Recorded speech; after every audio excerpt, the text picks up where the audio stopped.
Assalamualaikum warahmatullahi wabarakatuh.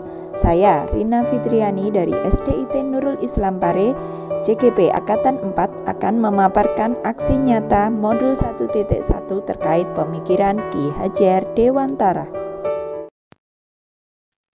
Jika pendidikan diibaratkan sebagai seorang pelari, untuk mencapai tujuan pendidikan, maka kurikulum adalah suatu cara yang harus ditempuh oleh pelari dari garis start sampai ke garis finish.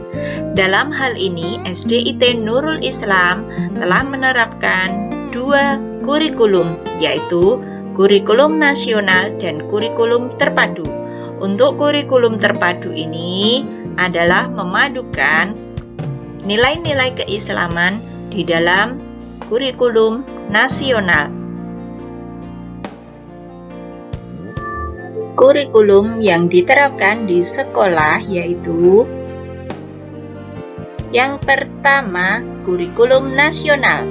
Yang kedua, menggunakan kurikulum terpadu, yaitu memadukan nilai-nilai keislaman ke dalam setiap pembelajaran, sehingga akan terbentuk peserta didik yang memiliki budi pekerti, yang dalam hal ini bisa menghasilkan siswa yang cerdas berkarakter, yang akan mewujudkan profil pelajar Pancasila, yaitu beriman bertakwa kepada Tuhan Yang Maha Esa dan berakhlak mulia, berkebinekaan global, bergotong royong, kreatif, bernalar kritis, dan mandiri. Kurikulum terpadu merupakan sebuah singkatan dari T. Telaah, E. Eksplorasi, R. Rumuskan, P. Praktikkan, A. Aplikasikan, D. Duniawi, dan U. Ukhrawi, di mana setiap kali pembelajaran selalu ada telaah, yaitu menelaah semua materi yang diajarkan pada saat itu berdasarkan Al-Quran dan Al-Hadis. Yang berikutnya, setiap kali pembelajaran wajib hukumnya untuk mengeksplor minat atau bakat dari peserta didik dan mengeksplor ilmu yang akan dipelajari. Kemudian merumuskan suatu pelajaran atau konsep yang dipelajari saat itu. Kemudian setelah berhasil merumuskan, maka dipraktikkan. Setelah dipraktikkan, maka peserta didik suruh mengaplikasikan dalam kehidupan sehari-hari. Kemudian yang terakhir yaitu pembelajaran dikaitkan secara duniawi dan ukhrawi.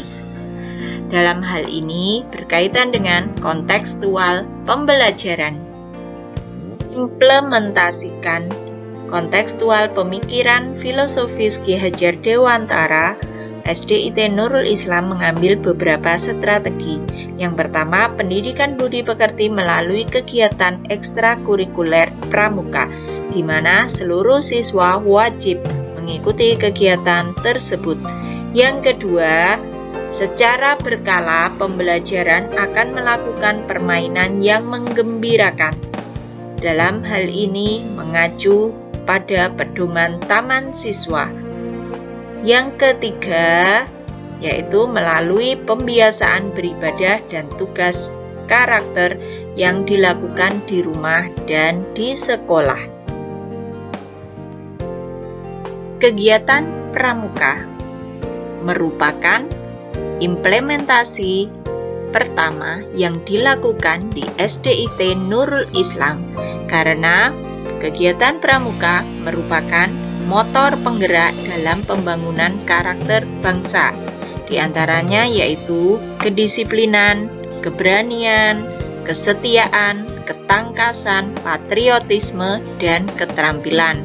semua ini akan terwujud jika mengikuti kegiatan ekstra pramuka yang nantinya akan mewujudkan pribadi dengan budi pekerti yang luhur. Implementasi kedua yaitu berupa permainan sesuai dengan yang diterapkan di taman siswa, yaitu antara Frabel dan Montessori itu terkait satu sama lain, yaitu pendidikan olah rasa. Seluruh indera digerakkan, distimulus agar peserta didik dapat bermain sehingga memperoleh suatu kegembiraan.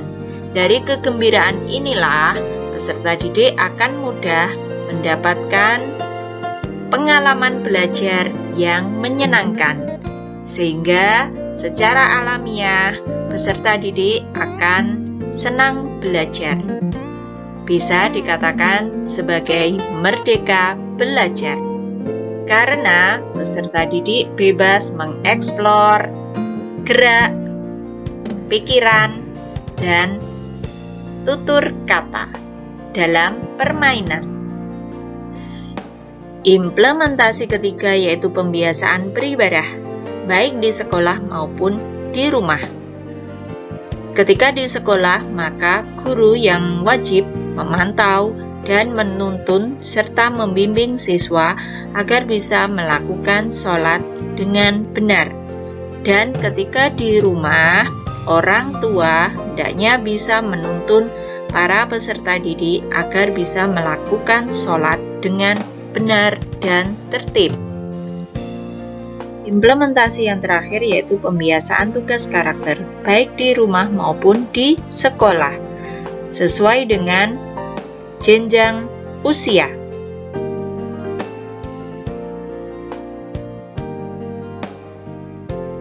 Berikutnya adalah implementasi terhadap guru. Guru adalah motor kurikulum, maka yang harus kita lakukan yang pertama adalah memotivasi motor kurikulum tersebut agar tetap bersemangat dalam belajar. Kemudian yang kedua adalah membuka persepsi tentang apa itu pendidikan, apa itu pengajaran sesuai Ki Hajar Dewantara. Kemudian yang ketiga yaitu memberikan keterampilan, mengeksplor berbagai macam keterampilan yang dimiliki untuk dikembangkan dalam pembelajaran. Kemudian yang terakhir yaitu penghayatan, menghayati filosofis pendidikan Ki Hajar Dewantara untuk didiskusikan dan diterapkan serta diimplementasikan secara bersama di SDIT Nurul Islam.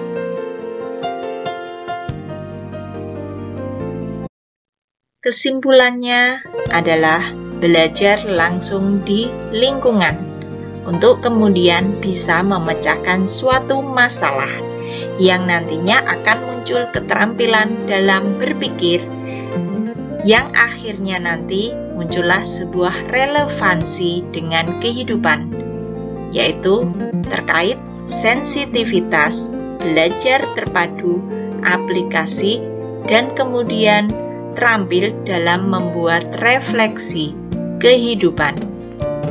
Demikianlah aksi nyata dari modul 1.1 tentang penerapan pemikiran KHD dalam pembelajaran. Terima kasih, salam dan bahagia. Wassalamualaikum warahmatullahi wabarakatuh.